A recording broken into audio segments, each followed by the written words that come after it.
the same question on 3 cards. And it says, all of them are single mothers.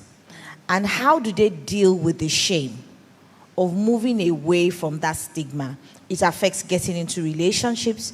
It hinders even some things in church. Somebody stated that it affects being part of church. So what tips or what advice would you give in handling that aspect of our lives?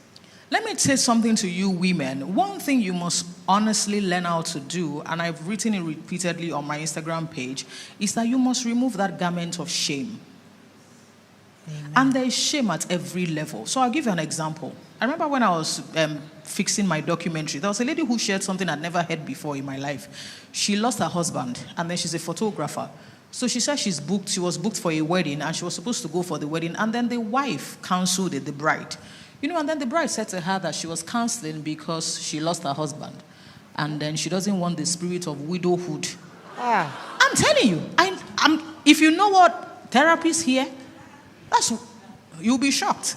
So why am I saying this? People can bring different garments.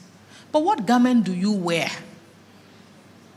They can bring any color of garments. They will bring it.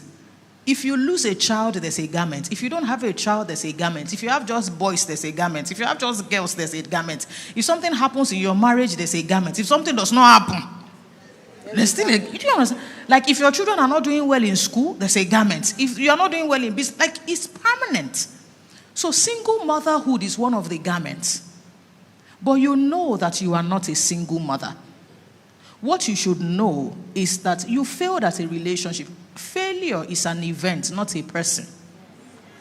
I will say that again. Hallelujah. Failure is an event, not a person. Never personalize failure. I am not a failure. No, that is not it. I failed at a marriage. It's different from I'm a failure. Because some